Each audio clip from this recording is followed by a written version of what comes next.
Hola a todos, nosotros somos José Carlos Luna, Fabricio Rosado, Gustavo Ojeda y Ernesto Guamán, y hoy les hablaremos acerca del teorema del punto fijo y el divino método de Holmes. Este video fue hecho del libro El Gran Juego de Carlo Frabetti. Esperamos que este video les sea de ayuda. Empezaremos con el teorema del punto fijo de Brouwer.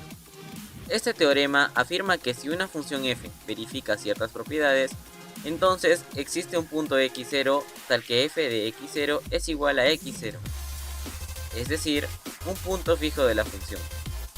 Para entender mejor esto, veamos un ejemplo que nos es expresado en el libro. Al amanecer, el monje sale de su monasterio y se dirige a un templo situado en la cima de un monte. Su paso no es uniforme y hace frecuentes pausas. Al hilo de sus meditaciones, en un momento dado, se va para beber en una fuente que hay en la orilla del camino y observa que la sombra de un árbol solitario incide exactamente en el lugar donde el agua forma un pequeño remanso. Al anochecer, llega al templo, donde pasa un par de días meditando. Al alba del tercer día, emprende el viaje de regreso por el mismo camino. Ahora su marcha es más rápida, pues va en cuesta abajo. Al pasar por la fuente comprueba con una sorpresa que el mismo árbol proyecta su sombra de él, por lo que deduce que ha pasado por el mismo lugar a la misma hora.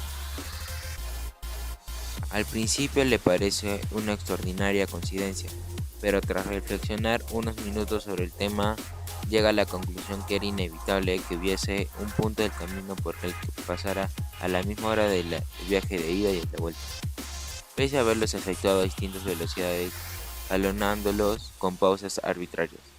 Habrá necesariamente algún punto del camino porque el que pase a la misma hora y a la ida y a la vuelta. El monje estaba lejos de poseer los conocimientos necesarios para expresar matemáticamente su conclusión, pero razonó de la siguiente manera. El mismo día que al amanecer salí del monasterio hacia el templo, otro monje hubiera sido del templo hacia el monasterio. Forzosamente habríamos tenido que cruzarnos en algún punto del camino. Y puesto que un día es todos los días y un hombre es todos los hombres, puedo imaginar que el día de mi ida y el de mi vuelta son uno y que me he cruzado conmigo mismo. En realidad, no hay un teorema del punto fijo, sino toda una familia de ellos, que aunque estrechamente relacionados, extrañan distintos grados de dificultad. El descubrimiento de nuestro monje, aunque allana su camino, no equivale a la demostración de la imposibilidad de un viento ubicuo, que por lo que sabemos sigue siendo mérito de Brouwer. El origen del teorema provendría de la observación de una taza de café por Brouwer. Cuando revolvemos el azúcar, parece siempre haber un punto inmóvil. De ahí se deduce que en todo momento hay un punto de la superficie que no habrá cambiado de lugar. El punto fijo no es necesariamente aquel que parece inmóvil, pues el centro del remolino se mueve un poco. El resultado no es intuitivo, pues el punto fijo inicial podrá haber cambiado, pero otro punto fijo aparecerá. En la siguiente imagen podemos apreciar más claramente cómo es que existe un punto que no se mueve justo al centro del remolino. Brouwer añade que puedo formular este magnífico resultado de esta otra manera.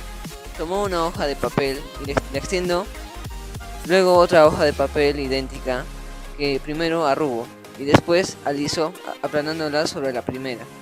Un punto fijo de la hoja arrugada queda en el mismo lugar que la otra hoja. En conclusión, el teorema del punto fijo de Brouwer afirma que en determinadas circunstancias podemos hallar un punto que se haya desplazado de su posición de origen.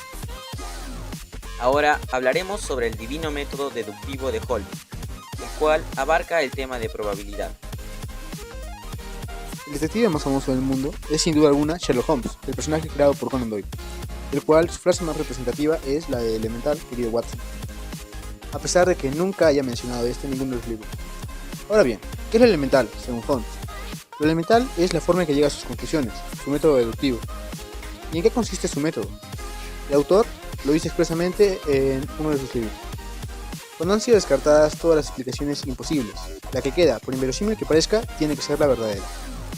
Un método elemental, sin duda, dando como el de aquel pastor que para saber cuántas ovejas había en un rebaño, contaba las patas y luego las dividía por 4. Con la peculiaridad de que el método de Holmes presupone conocer todas las posibilidades concurrentes en un caso, para luego descartarlas todas menos una, en función de su inviabilidad. Ello equivale a un conocimiento pleno de la situación y sus circunstancias.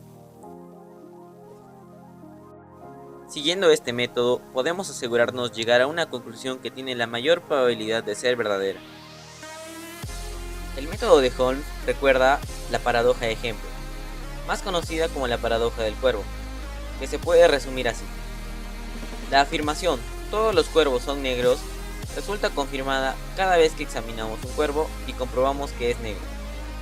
Cada cuervo negro es un argumento a favor de la proposición. Ahora bien, dicha proposición, de acuerdo con la lógica aristotélica, es equivalente a esta otra: todas las cosas no negras son no cuervos, por lo que confirmar la segunda significa confirmar la primera. Luego, podemos afirmar que un cuervo no es rosado, no es morado, no es verde, ni es naranja. Por ende, el negro no es igual a ninguno de estos colores. Resumiendo, el método deductivo de Holmes se basa en descartar las posibilidades menos creíbles y en comparar la verosimilitud de una determinada proposición con otra. Eso es todo y esperamos que este video les haya sido útil. Gracias.